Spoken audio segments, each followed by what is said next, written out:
Good morning, everyone. There's a rhythm to life that we often resist. It's a rhythm that asks us to say goodbye, to feel deeply, to heal authentically, and to let go courageously. And yet, most of us find this rhythm profoundly uncomfortable. Why? Because endings hurt, vulnerability is frightening, and healing takes time. But if we avoid this rhythm, we miss out on the very things that allow us to grow, transform, and live fully. 1. Endings are an inevitable part of life, yet they often carry a heavy weight. They can feel like failures, disruptions, or even betrayals. However, endings are not inherently negative, they are natural transitions. Life moves in seasons, and just as nature transitions from summer to autumn, we too must allow ourselves to let go of what no longer serves us. Recognizing and accepting that something is coming to an end is an act of courage and clarity. It requires us to look honestly at our lives and make space for change, even when it feels uncomfortable or painful. When we resist endings, we often create more pain for ourselves. Think of the times we've held on to relationships that no longer brought joy, stayed in jobs that drained us, or clung to habits that hindered our growth. The fear of the unknown can trap us in situations that stagnate us, preventing the growth we're capable of. But endings, while difficult, carry an important message. They are often the first step toward transformation. They signal that it's time to release, recalibrate, and prepare for what comes next. Acknowledging an ending doesn't mean dismissing its value. Instead, it's an opportunity to honor what was. A relationship that ends doesn't mean it wasn't meaningful. A career shift doesn't negate the skills and experiences gained. A personal transformation doesn't erase the journey that came before it. When we allow things to end, we show respect for the role they've played in shaping who we are, while also recognizing they no longer have a place in where we're going. Letting something end also requires trust in ourselves and in the process of life. There's an inherent uncertainty in endings. When one door closes, another doesn't always immediately open. There's a space in between, often filled with doubt, fear, and vulnerability. But it's in this space that we can reflect, regroup, and rediscover what truly matters to us. We learn to trust that endings, as painful as they may seem, are often making way for something better suited to where we are now. Endings are also moments of self-definition. They challenge us to decide what we want to carry forward and what we're ready to leave behind. They push us to refine our values, goals, and priorities. In this sense, endings are not just closures, they're catalysts for growth. They force us to take stock of our lives, reevaluate what we've been investing in, and make intentional choices about our future.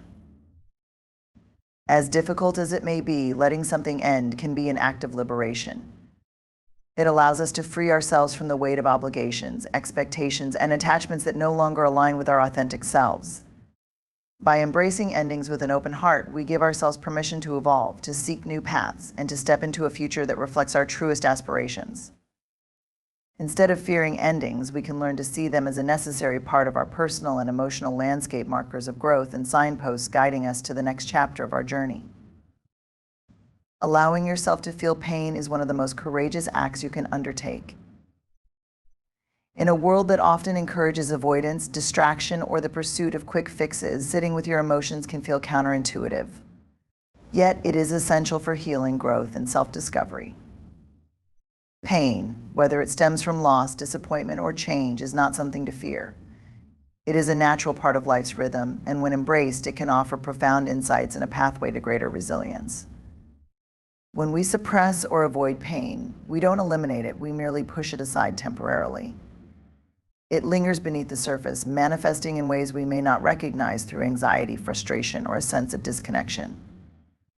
Avoidance might feel like relief in the moment, but over time it builds walls that separate us from understanding ourselves and our experiences. By contrast, allowing ourselves to feel, to acknowledge what hurts and why, is an act of honesty. It is saying to ourselves, "This matters, I matter." Pain is a signal. It tells us that something needs our attention. It might be a lesson we need to learn, a boundary that was crossed, or a change we need to make. Ignoring that signal doesn't make the underlying issue disappear, it only delays our ability to address it. When we allow ourselves to feel pain, we start to decode its message. What feels overwhelming at first begins to reveal its shape, its root cause, and eventually its purpose. Pain can be a guide pointing us toward clarity and transformation. Sitting with pain also fosters self-compassion. In the act of allowing ourselves to feel, we recognize our humanity.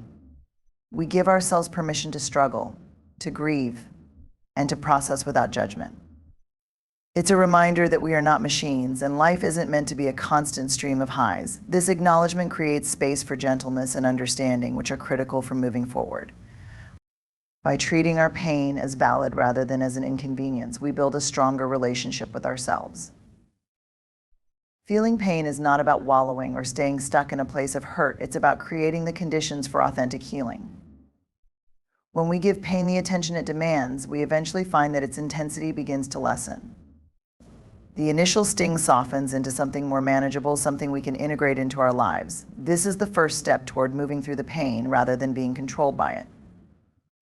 Moreover, when we allow ourselves to feel deeply, we expand our capacity for joy, connection, and love. Emotions are not isolated experiences, they exist on a spectrum. By numbing pain, we inadvertently numb our ability to experience the fullness of life. Conversely, by embracing the discomfort, we grow stronger, wiser, and more empathetic. We begin to see pain not as an enemy, but as a teacher, helping us uncover layers of strength and resilience we may not have realized we possessed. In the end, pain is a bridge, not a permanent state. It connects where we are to where we need to go. When we stop running from it, we can begin to walk across it, one step at a time, toward healing and a deeper understanding of ourselves and the world around us. Healing is a process, not an event. It unfolds in its own time and in its own way, often defying our expectations and challenging our patience. When we allow ourselves to heal, we embark on a journey that requires vulnerability, commitment, and trust. It's not about pretending the hurt never happened or forcing ourselves to get over it instead. It's about giving ourselves the space and grace to move through the pain and emerge on the other side transformed. One of the most challenging aspects of healing is accepting its nonlinear nature. There are days when progress feels tangible, when the weight of the hurt seems lighter and hope feels within reach. But there are also days when the pain resurfaces unexpectedly, knocking us back to a place we thought we had left behind. This back and forth can feel frustrating, even disheartening. Yet, it's a normal and necessary part of the process. Healing is not a straight path, it's a winding road with detours and setbacks. Each step, even the difficult ones, contributes to the overall journey. True healing requires us to confront our pain rather than avoid it. This means acknowledging the full depth of our emotions, grief, anger, confusion, or fear, and allowing them to surface. Suppressing these feelings might provide temporary relief, but it prevents us from addressing the root of our hurt. Confrontation doesn't mean dwelling in pain, it means facing it with courage and curiosity.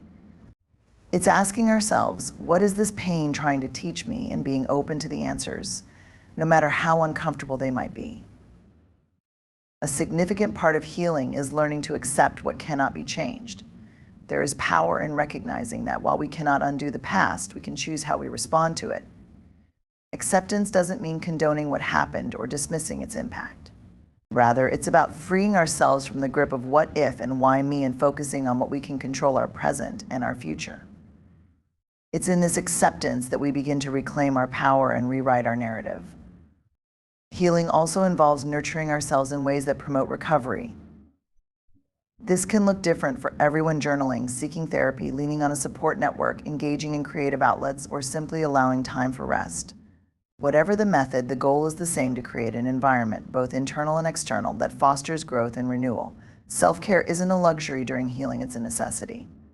It reminds us that we are worthy of the effort and that our well-being matters.